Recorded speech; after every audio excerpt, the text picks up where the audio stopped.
अस्सलाम वालेकुम दोस्तों। सोप सीरियल मोहब्बत जो भाग ख़त्म थी चुको है। जी हाँ दोस्तों, तव्हांखे ॿुधाईंदा हलूं त इन जे बदिरां कहिड़ो ड्रामो ईंदो, छा ॿियो ड्रामो न ईंदो।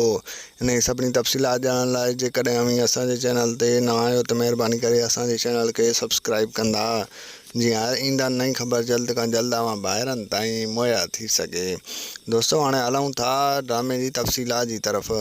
तव्हांखे ॿुधाईंदा हलूं त हीउ ड्रामो जेको मोहब्बत जो माग आहे उहो ख़त्म थी चुको आहे। जी हाँ दोस्तों, तव्हांखे ॿुधाईंदा हलूं त हीउ ड्रामो बिल्कुलु ख़त्म थी चुको आहे ऐं हाणे हिन जे बदिरां जेको आहे हिकु नओं ड्रामो अचण वारो आहे।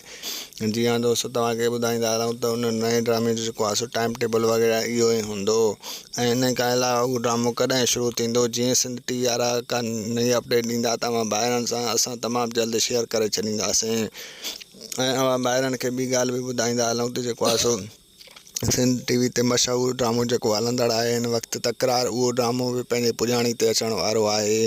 तव्हां ॿाहिरनि खे ॿुधाईंदा हलूं त उहो बि जेको आहे सो तमामु जल्द ख़त्म थी वेंदो ऐं हिन ॿिन्ही ड्रामनि जे बदिरां हिकु नओं ड्रामो ईंदो ऐं तमामु बहितरीनु मज़ेदार हूंदो।